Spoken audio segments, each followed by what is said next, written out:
দেওয়া হচ্ছে। কি বলা হচ্ছে সেখানে? Alfred Lord Tennyson was a renowned British poet.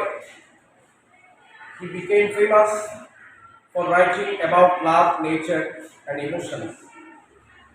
Now let us read one of his famous poems on nature, Crossing the Bar. Alfred Lord Tennyson তিনি একজন British বিখ্যাত কবি। ব্রিটিশ, ওকে। তিনি হি বিকেম ফেমাস, বিখ্যাত হয়েছিলেন ফর রাইটিং অ্যাবাউট লাভ, লাভ সম্পর্কিত কবিতা লিখে, nature প্রকৃতি অ্যান্ড ইমোশনস এবং আবেগ, এগুলো নিয়ে কবিতা লিখে তিনি বিখ্যাত হয়েছিলেন। Now let us read one of his famous poem, তার একটা বিখ্যাত কবিতা পড়ি চলো। অন নেচার, তার এই কবিতাটা কিসের উপরে? প্রকৃতির উপরে। কিসের উপর? ক্রসিং দ্য বার। কবিতাটার নাম কি?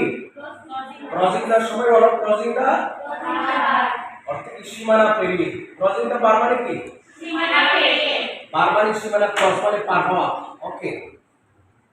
Crossing the bar, sunset and evening star, and one clear call for me, and may there be no morning of the bar when I put out to sea, but such a tide as moving seems asleep, too full for sound and foam, when that which grew from out the boundless deep turns again home. Twilight and evening bell, and after the dark, and may there be no sadness of farewell when I embark. For though from out our bourne of time and place, the flood